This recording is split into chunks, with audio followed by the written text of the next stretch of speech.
मैंने air marshal Chopra से बात की।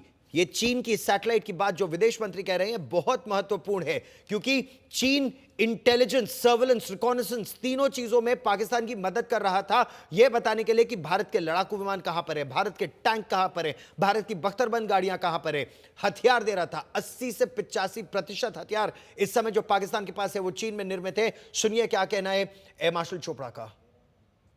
जिस तरह से उसके पास उसकी चीन में निर्मित PL-15 मिसाइलें थी। मैं ये PL-15 air to air missile जो मेड इन चाइना JF-17 या J-10Cs पर जो लगी हुई थी, इसको किस तरह उसने इस्तेमाल किया भारत के खिलाफ? इसके बारे में क्या जानकारी आप हमारे दर्शकों के साथ साझा कर सकते हैं?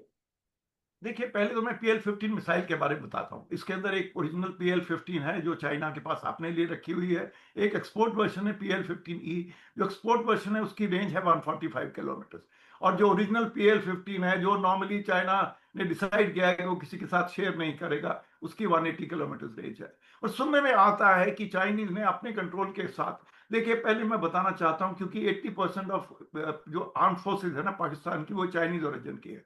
अगर वो 80% है, हर के साथ एक टेक्निकल टीम आई हुई है, उनके एक्सपर्ट्स यहाँ बैठे हैं, चाहे वो मिसाइल है, चाहे वो एयरक्राफ्ट है, J-10 है, J-17 है, क्योंकि कोई जॉइंट वेंचर में बना भी रहे हैं। तो मेरा कहने का मतलब है कि टेक्निकल टीम्स चाइना की वेरी मच।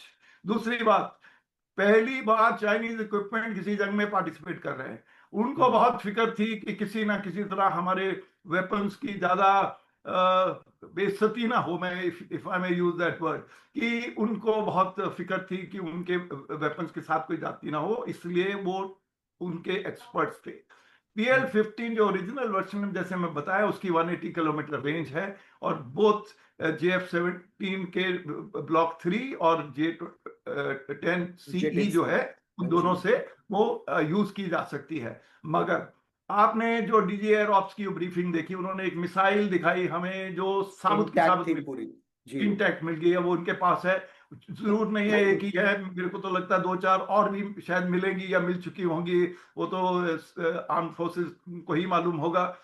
और इस मिसाइल का फैक्ट कि वो पुली इंटैक्ट मिल गई, इसका मतलब कि वो इतनी फ्लाइट कर चुकी थी कि उसका प्रोपेलेंट तो खत्म हो गया, मगर वो किसी चीज को हिट नहीं की। अगर हिट करती तो वो फुल नहीं मिलती, और उसका वॉरहेड ब्रेकअप कर चुका होता। तो कहने का मतलब है कि PL-15 उन्होंने मिसाइल जरूर चलाई, मगर वो हमारे जहाजों तक पहुंच नहीं पाई, क्योंकि जहाज अपने सेफ डिस्टेंस पे मेंटेन कर रहे थे।